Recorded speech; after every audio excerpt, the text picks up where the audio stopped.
san zia hi ka don changin thu le la in ka puang seng lo biang a mit tui a lo nai chi mangai na to kho nge lo ni mangai na nun na po a to kho ke amoi na zong sor kangin aro pui na nge po min hla heti ang mangai na makle ro pui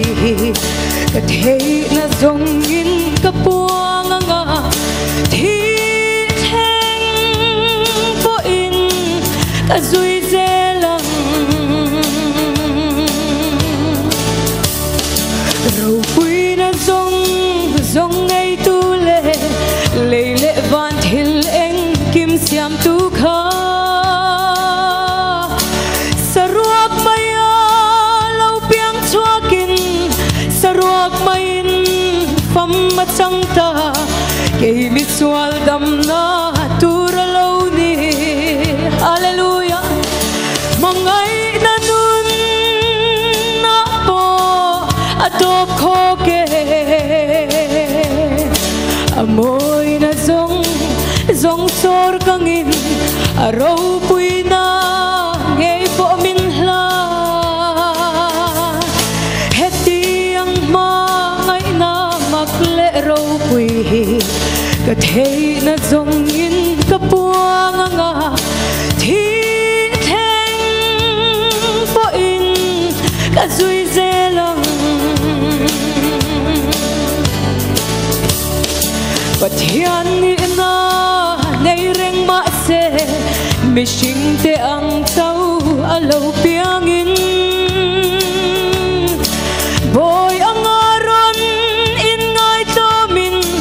thi thengin cross aron thang ta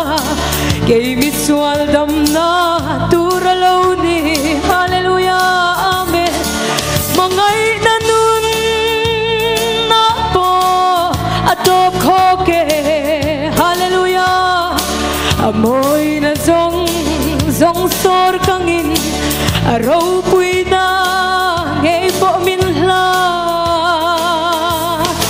heti ang mangai na makle ro pui ka thei na zong in ka puang nga thi theng po in ka zui zelang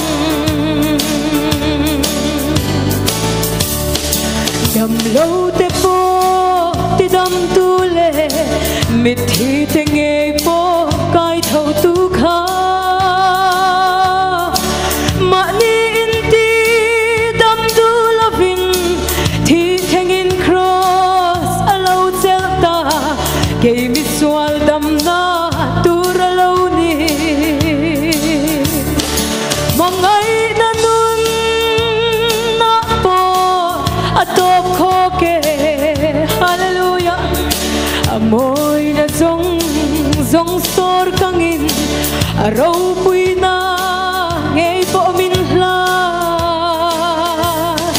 heti ang mangai na makle ro pui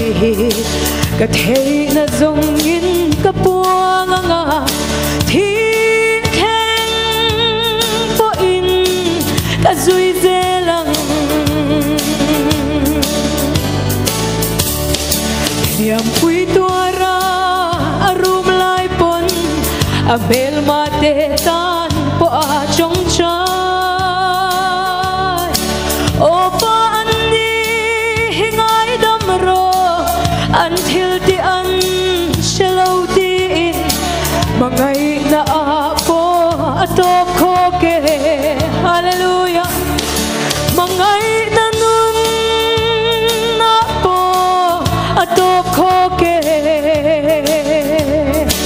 amoy na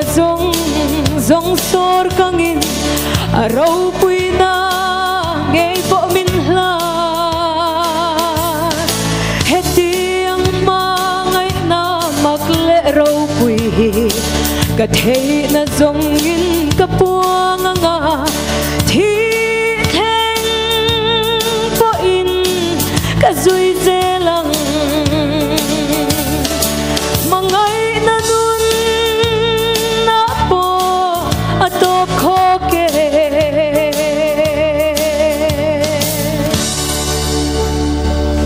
lalpan raw po init sang rose